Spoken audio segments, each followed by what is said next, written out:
Welcome to The Bull and the Bear, a money and markets podcast. We give you the advice you need to know to make investing safe and profitable. With The Bull and the Bear podcast, you'll get exclusive access to some of the top thinkers, analysts, advisors, and gurus in the investment business. And now for your hosts, Matt Clark and Charles Sizemore.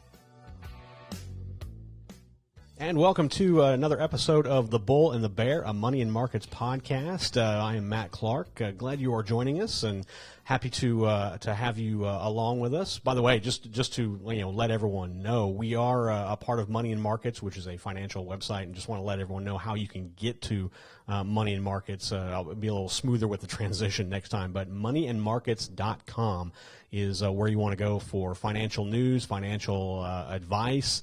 And I'll allude to a few more things that are on that website coming up here soon. To kind of run down what we're going to talk about today, I've got Charles Sizemore with me as usual. We'll call him the partner in crime in old radio speak, if you will. But we're going to talk about IRAs and 401ks, which has become a much more hot button topic now, especially with the current situation of the economy.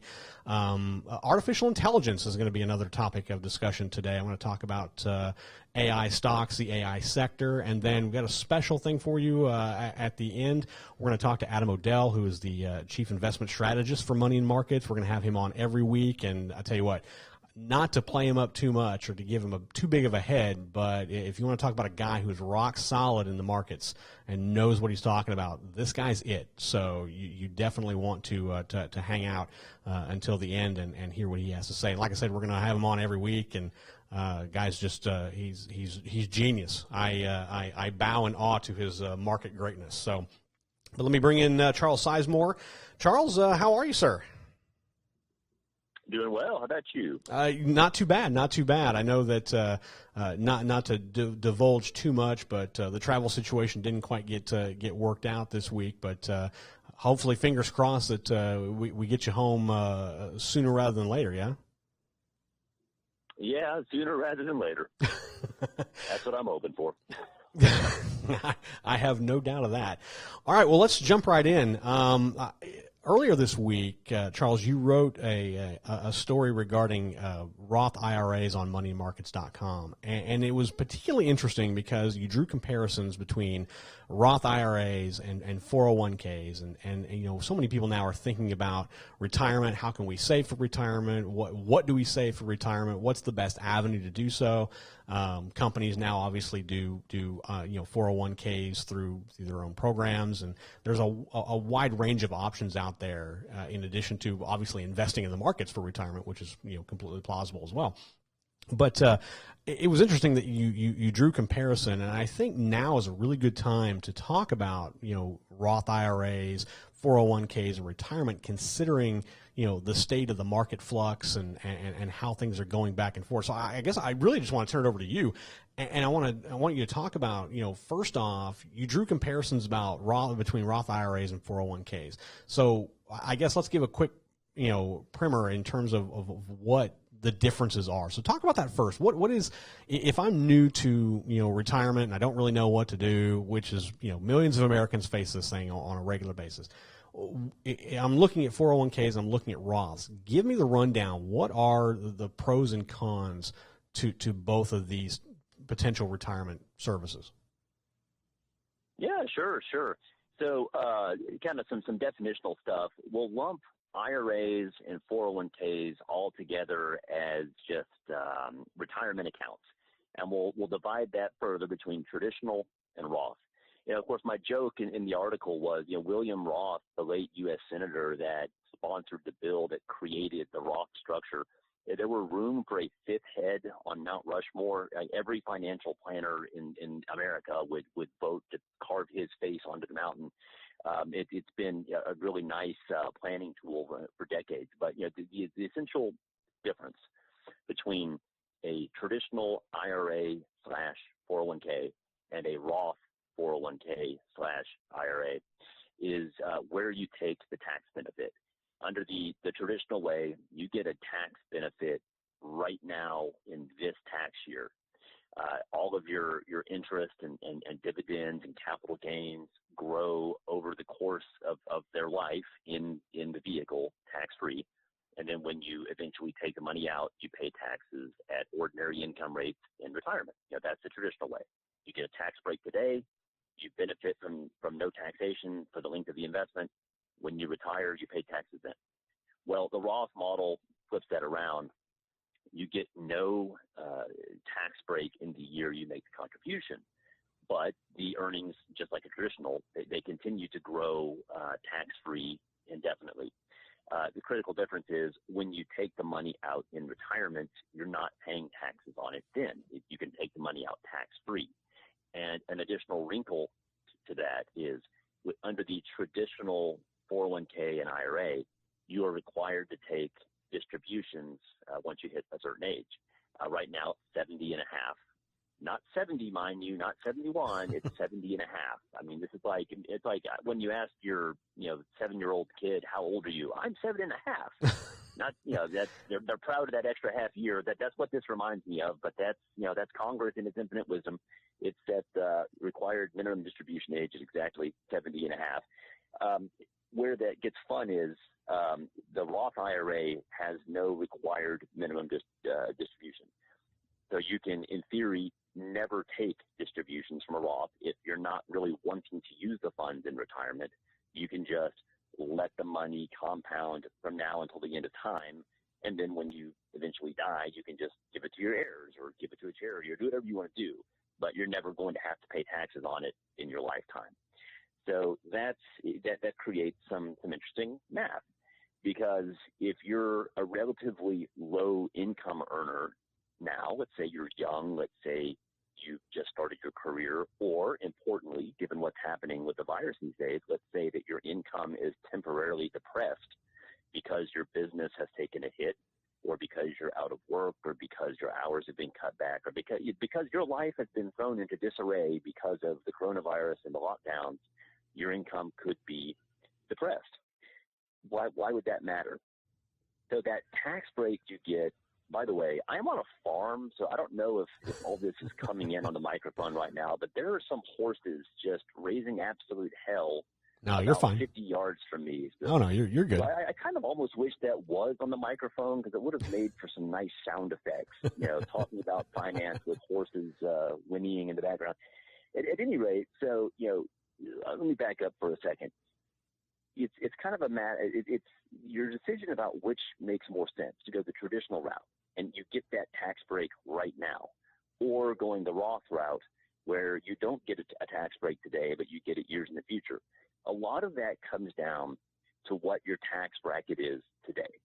So let's say, you're killing it in your career, you, or if you're married, you and your spouse are making a ton of money. You find yourself in a really high tax bracket. And I'm defining a high tax bracket. Let's just say anything over, high 20s or low 30s. Let's say your marginal tax rate is something like 30%-ish, okay? Getting an immediate year tax break is huge. I mean, who wouldn't want to make, 30% on their money just in the tax break alone? The traditional model really does work well for high income earners. But let's say you're young. Let's say, you're just starting your career. You're not making a lot of money. Let's say, again, because of coronavirus, your life has been turned upside down. Does it really do you much good to get a tax break if you're not going to be paying much in taxes anyway because you're in a lower bracket? The answer obviously is no. It's better to put your money into a Roth IRA, and then get that benefit years into the future when presumably your financial situation will be stronger. It also gives you more flexibility because you're not required to take distributions in retirement.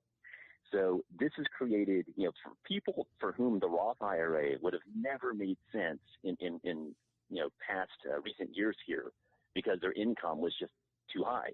They would have just never considered doing a Roth, or they wouldn't have even qualified for it if they wanted to. All of a sudden, the Roth becomes doable this year. And there's one additional wrinkle, and that's the Roth conversion. So the Roth conversion rules used to be really strict, but under actually George W. Bush's administration, they got loosened up, and they've never really been tightened since. You can take an existing 401k or IRA, and you can convert it to a Roth. Now, when you do that, everything in that account becomes subject to tax in the year of the conversion. So you can get stuck with a huge tax bill, which is why I usually don't recommend people do a Roth conversion. I mean, you're taking too much pain you get this great benefit in the future, sure, but you're taking too much pain today to get that. But however, let's say your income let's say you just took a bath this tax year because of the coronavirus.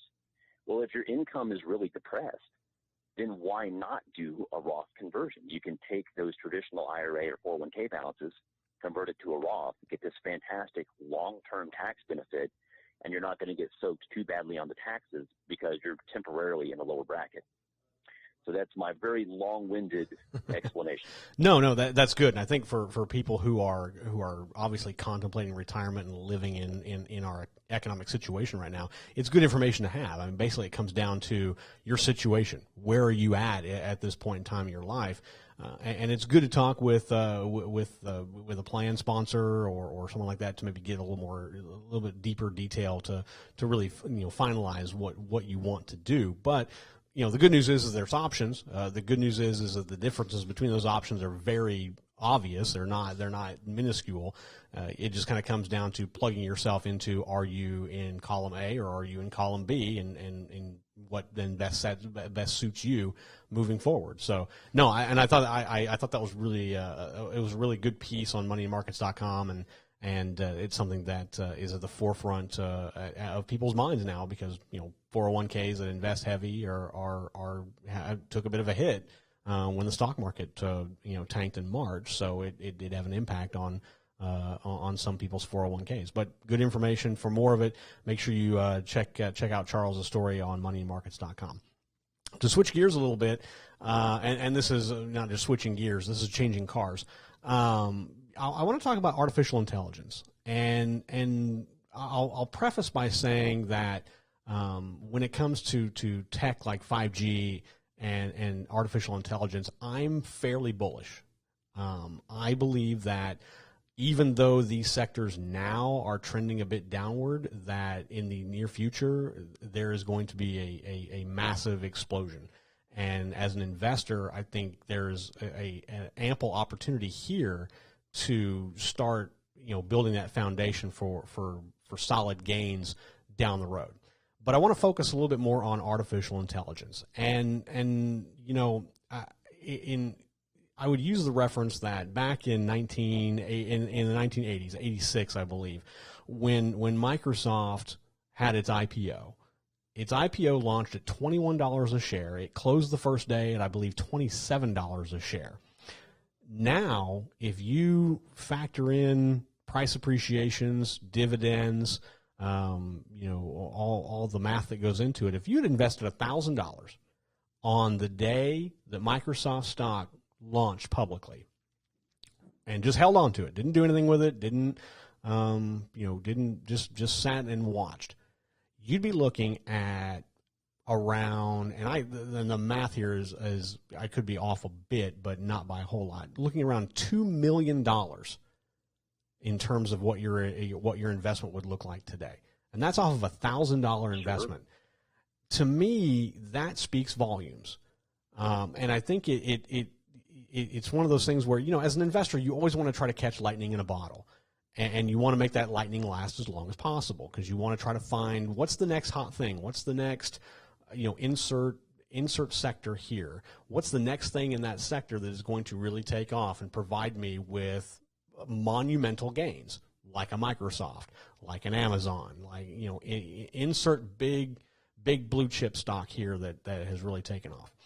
And I think one sector that tends to get a bit overlooked here is artificial intelligence. And the reason is because, first off, when people think of companies to invest in, or they think of sectors to invest in, by and large, I'd have to say that most investors just think about the broad strokes. They don't really look at companies that benefit from the benefit from the benefit. And what I mean is they don't really drill down to see, okay, I'll take 5G, for example. Obviously, when the 5G revolution takes off, companies like AT&T, T-Mobile, Verizon, they're all going to benefit from that. But I think you have to drill down even further to find companies that are those real diamonds in the rough that are going to take off and produce massive gains. I mean, AT&T's been around for ages. T-Mobile's been around for a while. Verizon's been around for a while. But what's that one company that right now is trading at $12 a share that proves to be a huge player in 5G and winds up being the next Microsoft in terms of that sector? And that's what investors want to find. And I think there's opportunities here in artificial intelligence. I talked to Charles Mizrahi, who is another investment guy with Banyan Hill Publishing. He's the editor of the Alpha Investor Report. And he told me, he said, research is showing that AI could be adding about $15.7 trillion to the world's global supply over the next 10 years. That's just 10 years. I mean, we think of that maybe being a long time, but it's really not. And I think that's where, you really have to look at a sector like artificial intelligence and say, okay, I think this is worth a look. And oh, absolutely. And I just, I just think sometimes those things get pushed aside by your everyday hobby investor, because I think they're looking for, everyone wants to be a day trader and make hundreds of thousands of dollars in a day trade. And it's very rare. It doesn't happen very often. Let's look at the economics of it. So like the beauty of a company, let's just go backwards in time. Microsoft, different era. I mean, of course, Microsoft today is big in the cloud. They've reinvented themselves, but let's go back to their original model, just making software and selling it on a disk, right? Mm-hmm. The beauty of a company like that was that it was infinitely scalable. It's not like there's high variable cost. Like if you go to Starbucks and you order a coffee, there is pretty high variable cost. I mean, every cup of coffee involves beans, labor, everything else, right? Whereas with the software model, there's not. I mean, there's research and development costs to build the software, but there's essentially no variable cost in producing an additional software distribution, right? Right. It's if you sell to one person, you sell it to 1 million people, it's really the same variable cost, right? Exactly. The same cost. So artificial intelligence is the same way, arguably even more, right? Like once you've done the legwork to create the algorithms, once you've done the brain power work to create that, to create it, then you can just keep finding new solutions for it. I mean, like the hard work is done. You can just keep finding new solutions for it. And so, I mean, that's why, whenever you do find the winners from AI, I mean, there's going to be fortunes made in this because of that scalability. Like that's what makes this so attractive. Yeah, I mean, everything great about software and then some. I mean, what these companies are doing is they're basically creating what Ted Bauman would call a moat. And that is that they are providing something that is necessary to everyone, but comes as, like you said, as once you do the legwork, which is being done now. After that, you're looking at pure profit, because you're basically just marketing this to companies that will use a solution you've come up with. And sure. And not to tout, back in December, I wrote a piece about AI stocks that you should watch, and what I like to do is whenever I do these types of things, just like just like Adam does with his portfolios, with his model portfolios, I do the same thing. I like to track, okay, I recommended these stocks to people for whatever reason, whatever the rationale is, whether it's a nice 60-month beta, whether it's a value play, whether it's just because it's not, but I just flipped a coin, it looked good. That's not what I did, but you know what I'm saying. So I like to track it. So back in December, I found 3 AI stocks three AI companies, and these are companies that aren't, they're not AI. They do a lot of other different things, but they surround themselves and have the potential to be very big AI players. And so far, some of these companies, even with the tech downfall of recent, are still doing very well. One, for example, NVIDIA. NVIDIA, whenever I recommended, was around $210 a share, and now it's approaching 300. So that's about a 40% gain. You've got Intel, which is... That's an interesting stock, though. Yeah, NVIDIA is an interesting stock because it's come up a couple times over the years for different reasons. Exactly. Also just kind of the same reason. NVIDIA was a big beneficiary of the cryptocurrency revolution. Yes. Why? Because its processors were they did the heavy lifting of mining new coins. And so like the chips that are powerful enough to do that, the chips that have, that are that versatile, they also work for the heavy lifting of AI. It's great. I mean, it's a versatile. You're taking the existing chips and finding new versatile uses for it. And that's what I like to try to find is who's providing a product that can be used across many different areas. Intel is another. Right now they are at about a 6.5% gain as of, I think, yesterday or day before. I don't remember. I haven't looked today. Salesforce is one of those that really flies under the radar. It's a company that does a lot of customer relationship management software. Companies use these for tracking sales, for making appointments. I mean, there's such a wide range of use for Salesforce, and I think that it's those types of companies, to me, especially in AI, that have the potential to be huge players and to be those companies that you look back in 20 years and think, gosh, I really should have got into it. I really kind of kicked myself. But think about Salesforce. Yeah, but think about Salesforce.com. What does that company do? There's a ton of people listening probably use this software daily. If you are managing a sales team, if you are regularly following up with customers, to expand your relationship with them, if you're a financial advisor and you're looking to reach out to your clients to, I don't know, ask them for more money to invest. Whatever it's useful in that, but what the benefit of Salesforce is for anybody that's, in sales or relationship management is it organizes your process. So if you're a salesman, you're spending all day on the phone, just calling people, drumming up business, that's hard work. And it's also very inefficient with your time. Salesforce helps you to automate the process to some extent. It helps you to just make better use of your limited time and be more effective and more efficient in your process. Well, you add artificial intelligence to that, and you can really step it up a notch. I mean, you could even have situations where if you're talking about sending a basic follow-up email, the system could do it for you. Exactly. Rather than you sitting down to do it. Like some of the basic contact with your customers can be done automatically by the bot. You're sort of kept in the loop of what's happening. And then once it escalates to escalate's the wrong word. That sounds bad. But like once the conversation reaches a certain point where the bot can no longer help them, then it sends it to you. Yeah. At that point, maybe you could do 10 clients in the amount of time that would normally take you to do one, because the artificial intelligence is handling some of the menial, basic stuff for you. Exactly. And that's why companies like NVIDIA, Salesforce, I think, you don't necessarily look at them as potential AI plays, but I think they are. And I think they're companies that, can provide solid gains for investors who get into them. Now, I mean, prices, all three of those are still pretty solid values for investors, and I think could provide, a nice benefit if you hang on to them for, 5-6 years, maybe even longer or whatever. But I mean, I think it's there. So, the bottom line is I think AI, like 5G, is one of those things that it's going to take off. It's going to happen, and I think as an investor, you want to start doing your homework now in terms of determining where you want to go with it. What do you want to do with it?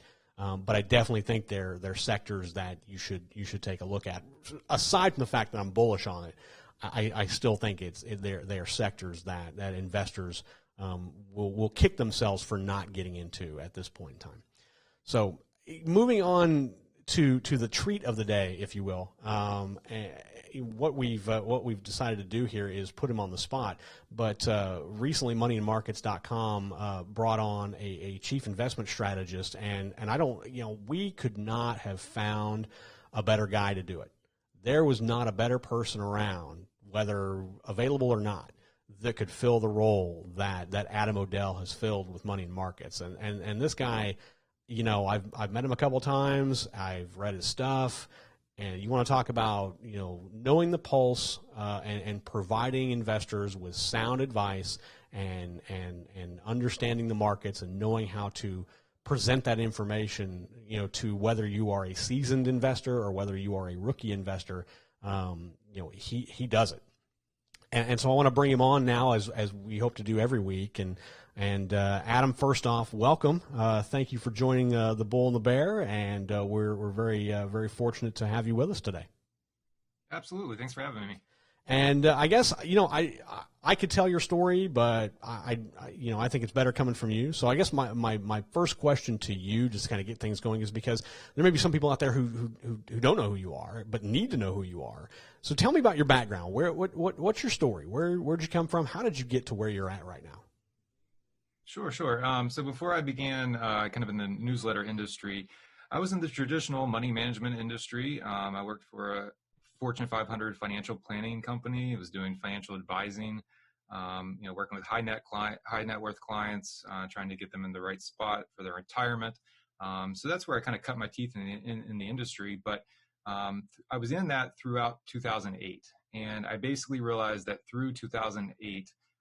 That the advice that the mainstream, the big money managers give is basically boils down to buy and hold and hope.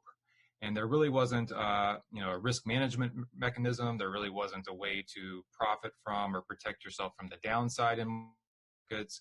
Really, the mantra was just wait it out. As long as you don't need to retire this next year, this next 5 years, you can be in the market for the long haul, weather the volatility, and just ride it out. Like I said, buy, hold, and hope.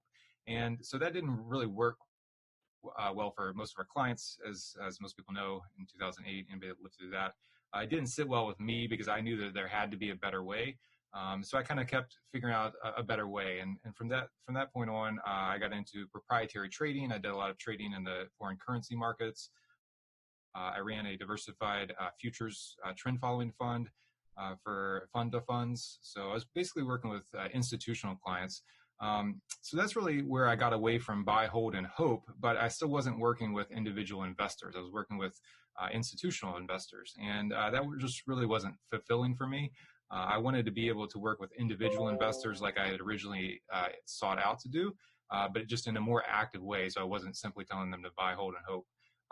So a big turning point in my career was I worked for a company called TradeStation Securities, online brokerage firm, but really what they focused on is building a software that individual self-directed retail investors could use to test out their ideas in the market and to test out before they went to make a trade, is this a good trade, a bad trade, or an awful trade? And we called it rules-based trading, or what a lot of people will call systematic investing. So what I did all day long was I held hour-long phone consultations, WebEx consultations with our clients who are retail self-directed investors, and I walked them through our platform and showing them how to use the software to test out their ideas. Now, what I mean by an idea is that we'd have clients call up and say, well, every time I see the charts do X, Y, and Z, it seems like the stock goes higher after that. But they were just kind of making those observations on an ad hoc or, kind of just with their eyes and their gut.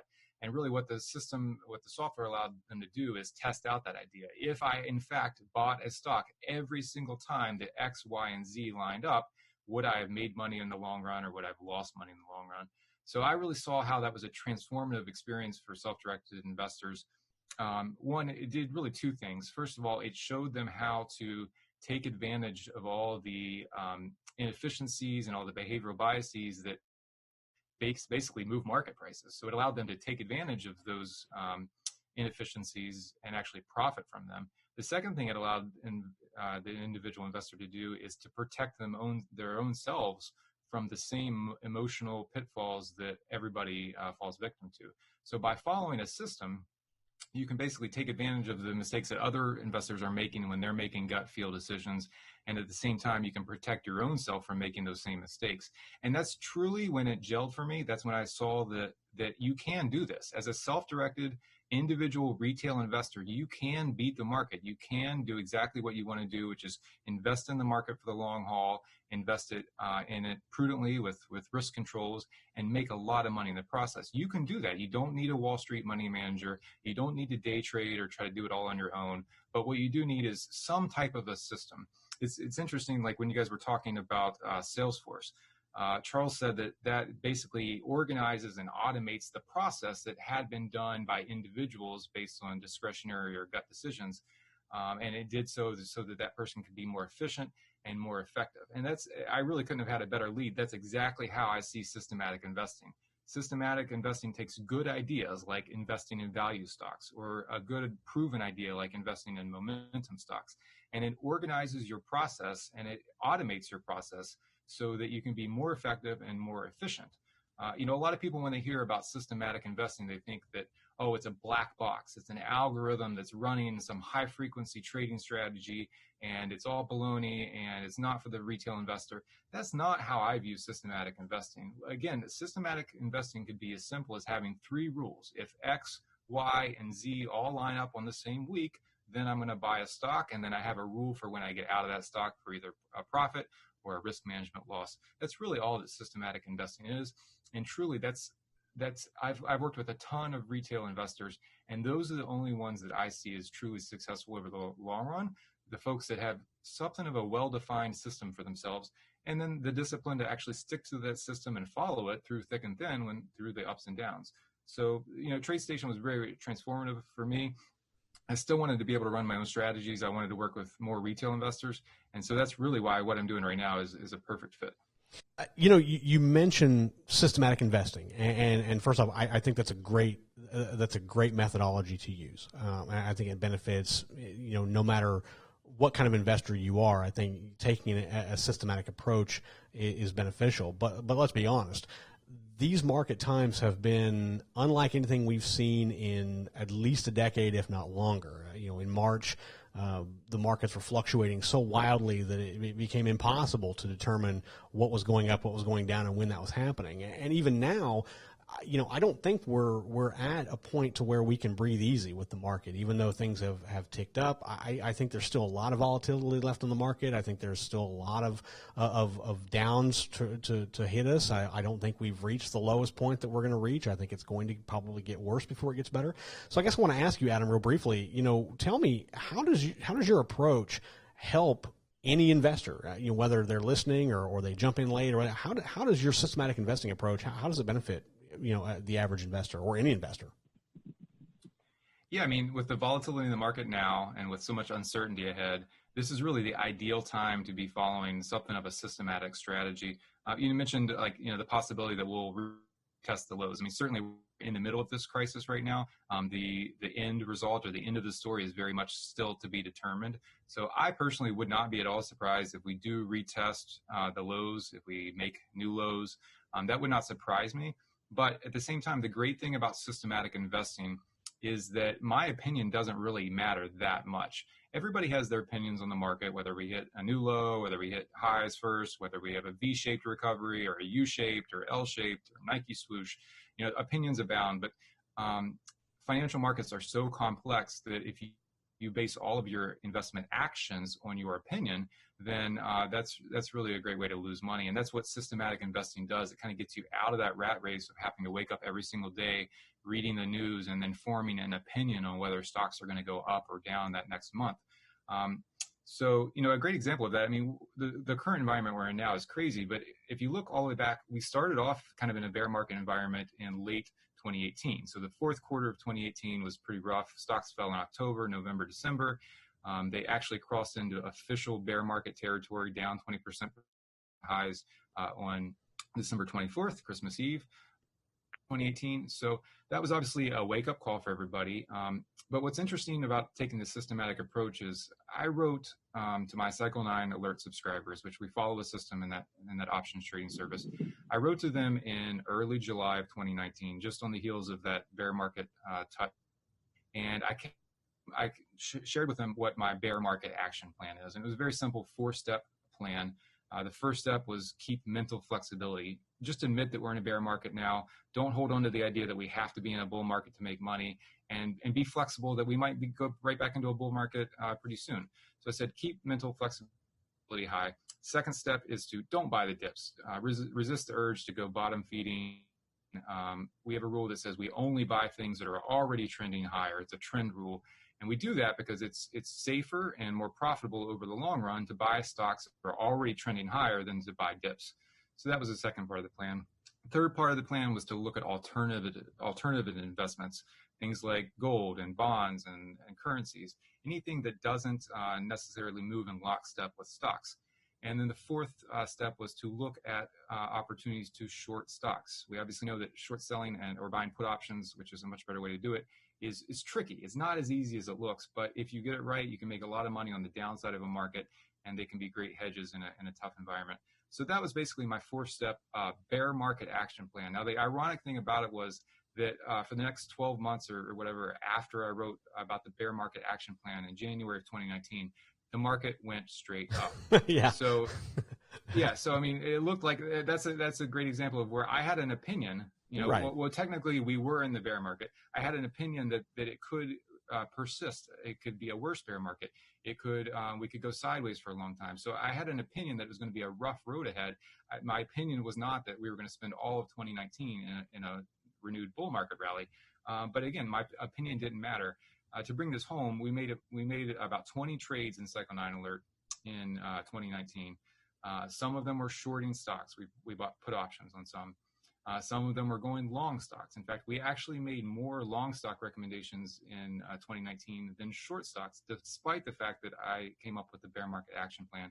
And then we also made 4 what I would consider alternative plays. We made a long play on gold, a long play on silver, long play on oil, and a long play on treasury bonds. 4 for 4, we basically won all 4 of those trades in the alternatives. So where our largest single trade profit came from one of our short stock positions, we bought put options on an ETF that tracks the healthcare service providers. It was basically when Bernie was talking about Medicare for all the big insurers were getting crushed. We made upwards of 200% on that play. But overall, we actually, on our short plays in 2019, we lost a little bit of money because we were kind of positioning for the potential for a bear market, but the market kept going higher. But even though we lost a little bit of money on those shorts, by following my system, even though it felt awkward to do so, we got into more long stock plays than I would have anticipated. We got into a number of long alternative market plays. Again, gold, silver, oil, and bonds. Those went 4 for 4, 100% win rate. So it really showed that by following my system and ignoring to some degree what my opinion of the market was, we were able to make money even though there was a lot of uncertainty in 2019. So again, I've been through a number of different market environments, ups and downs. I looked at both sides of the markets, and really I'm willing to go wherever my systems will take me because I trust my systems. I know that they're backed by decades worth of research and sound investment strategies and philosophies. And it really is just a matter of controlling your emotions and not trying to wake up every day making silly moves on your gut feel and following a strategy. And I just want to point out that right there is exactly why Adam is with Money in Markets. That is exactly what makes Adam such a huge asset for not only Money in Markets, but for our readers and listeners, is because he comes with that approach.